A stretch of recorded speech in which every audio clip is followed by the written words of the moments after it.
स्वामी समर्थ सर्वांना. कशा आहात तुम्ही सर्वजण? मी पण मस्त आहे. आता रोजच्या व्लॉग्स बरोबर मी तुमच्याबरोबर भरपूर सारे म्हणजे ट्रिक्स काय असतील ते किंवा उपाय वगैरे शेअर करत असते. त्याचबरोबर आता अधिक मास चालू झालाय. अधिक मास तुम्हा सर्वांना माहित आहे की दर 3 वर्षांनी येतो. म्हणजे 33 महिन्यानंतरच अधिक मास आपल्याकडे येतो. आता अधिक मासाचे महत्त्व हे खूप आहे, कारण ह्या ह्या महिन्यामध्ये विष्णूंची जेवढी तुम्ही सेवा कराल त्याचे फळ तुम्हाला मिळत असते. आपण दरवर्षी दरवेळेस वेगवेगळे ग्रंथाचे पारायण वगैरे करत असतो. पण अधिक मासामध्ये जर तुम्ही तुमच्या कुलदेवतेला प्रसन्न ठेवण्यासाठी दुर्गा सप्तशृंगीचे पठण केले, तर त्याचे त्याचे फळ तुम्हाला कितीतरी पटीने जास्त भेटते. तर दुर्गा सप्तशृंगीचे पठण करण्यासाठी ह्या अधिक मासामध्ये साधारण तुम्हाला 4 ते 5 मंगळवार पडतात. तर तुम्ही प्रत्येक मंगळवारी देखील दुर्गा सप्तशृंगीचे पठण करू शकता. आणि त्याचबरोबर तुम्ही देवीला प्रार्थना करून संकल्प देखील करू शकता की मी ह्याच्यासाठी हे पारायण केलं आहे, ह्याचं फळ मला भेटू द्या. आणि कुलदेवतेचा वास तुमच्या घरामध्ये कायम टिकून राहतो. त्याचबरोबर अधिक मासामध्ये देवीची ओटी भरलेली खूप शुभ मानले जाते.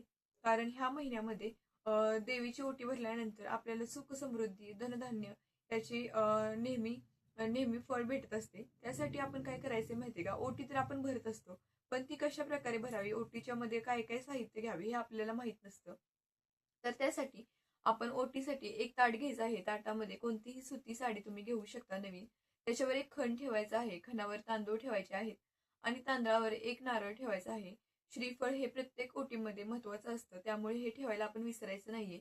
त्याचबरोबर ह्याच्यामध्ये हळकुंड सुपारी, त्याचबरोबर बांगड्या, आपलं जे काही सुवासिनीचं लेणं आहे, त्याचबरोबर सिंदूर ठेवू शकता, बांगड्या आणि भरपूर सारं साहित्य असतं, जसं की काजळ असेल किंवा टिकल्याचं एखादं पॉकेट ठेवू शकता.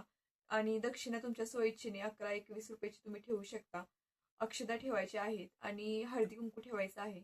आणि त्याचबरोबर देवीला आपण ओटी भरताना प्रार्थना करायची आहे की मी मनभावाने तुमची ओटी भरली आहे, तुमचा आशीर्वाद असाच आमच्या पाठीशी राहावा.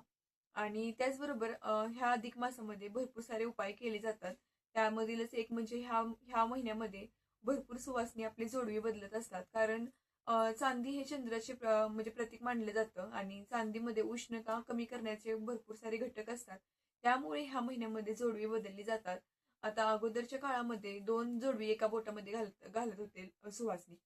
कारण त्यावेळेस असे म्हटले जायचे की 2 जोडी म्हणजे नवरा आणि बायको यांचे संबंध चांगले म्हणजे होण्यासाठी ही नवरा बायकोची प्रतीक म्हणून 2 जोडवी घालत जायची. पण आता हल्लीच्या काळामध्ये भरपूर बदलत्या काळामुळे फॅन्सी जोडवी आले.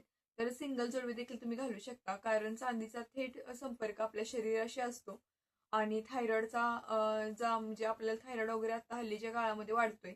त्या थायरॉइडचं प्रमाण देखील चांदीमुळे कमी होतं. त्यामुळे आपण सर्वांनी जोडवी घातली पाहिजे. आणि अधिक मासामध्ये तुम्ही कुलदेवतेच्या बरोबर आपल्या आईची देखील ओटी भरू शकता. कारण त्या आईच्या पोटी आपण जन्म घेतला आहे.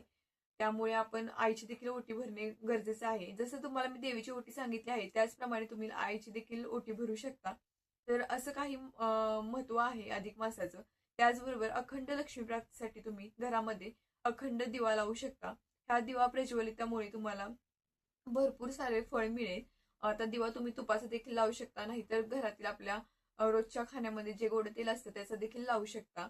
त्याचबरोबर तुम्ही ह्या अधिक मासामध्ये भरपूर सारे उपाय करू शकता. ते मी तुम्हाला पुढच्या व्हिडिओमध्ये सांगेल. तर तुम्हाला आजचा व्हिडिओ कसा वाटला नक्की कमेंट करून सांगा. व्हिडिओ बघितल्याबद्दल धन्यवाद.